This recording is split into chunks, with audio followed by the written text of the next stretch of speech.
in 2011. Listen to me very carefully. I'm about to tell you a story of a certain man of God. So listen to me very carefully. 2011, I owed a certain guy 1,000 years. Then the news came, there is a prophet that is coming from UK at Chitungwiza Unity Oil Grounds, visiting Prophet Makandiwa. The man of God was coming from UK. So when I heard UK, I saw money. I said, I'm going to church, and this man of God will give me the 1,000. I will do whatever it takes, because I want to pay this money. So I went there. I was strategically positioning myself. I was not seated at any chair. If the prophet moves at the left, I would go to the left. Right at the middle there. If he goes to the right, I was holding my papers like this. If he goes to the right, I'll go to the right. From nowhere, he picked me by name. So when he picked me by name, I've told you this story before, right? When he picked me by name, I said, yes, Tazaraita.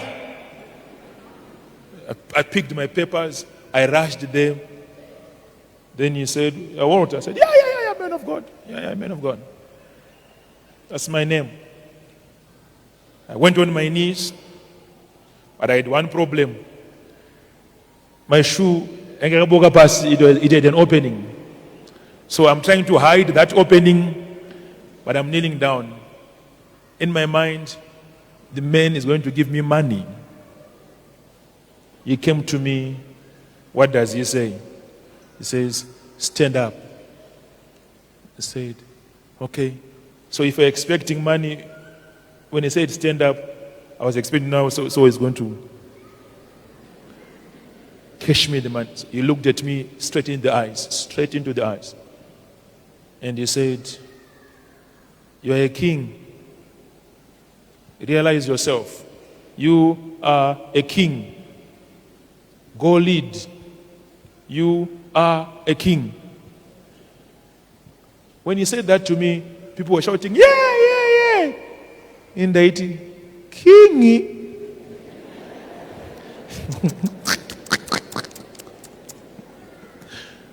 That's what he said to me. You are a king. You are a king. Go and lead. Go and lead. And he spoke with a bit of authority. He said, go and lead. So the ushers moved me. And I went turning my back. Kuti asema profita aka.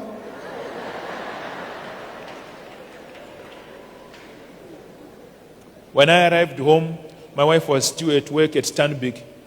When she arrived, the other words were, do you have a mirror in your house? Go and look at yourself at a mirror. There were a lot of words. When I arrived home, my wife hugged me and said, King. I said, King. Then she said to me, what do you lose? What do you lose if you just look at the mirror, as the man of God has said, and say to yourself, I'm a king? So in Unit L, home, there's a small mirror in the bathroom. So the first day when I passed through, looked at the mirror, I laughed. I said, I'm not king. I laughed. But it kept on ringing in my mind. Because my wife kept on saying, the man of God spoke, we are a king. So I had to speak to myself. I went quiet all these years until the last incident that happened in November, in October. The same prophet who gave me the prophecy in 2011 stood first before other prophets and spoke in confidence about my ministry.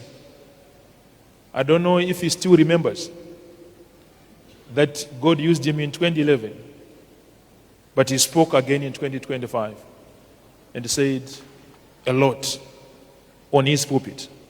Allow me this hour, maybe next week, I will announce another man of God. But this hour, allow me to salute Prophet Uebert Angel.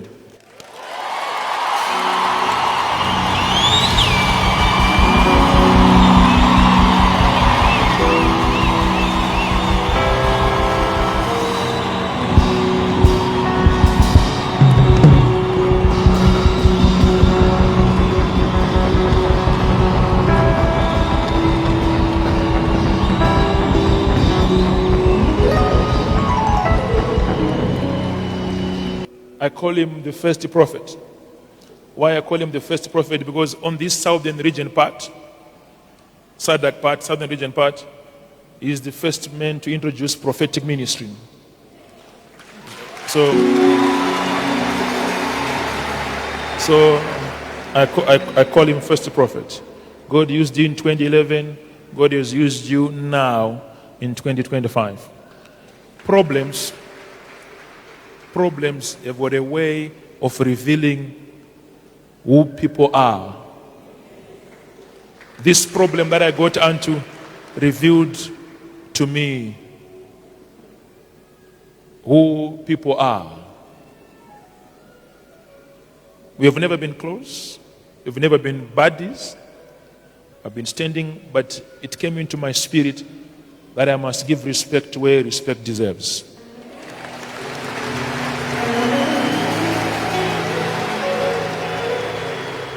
On this Sunday, on this day, I don't know, maybe next week, I will salute other men of God. I want to have that habit. Next week, I will give you another man of God. He's too young. I will salute his act, what he has done, that maybe you've seen on the internet, posting on his own page, starting before others have started. But at this day, to all my children, to those that follow me, if one day you meet Prophet Uebert Angel, I just want you to say, thank you, man of God.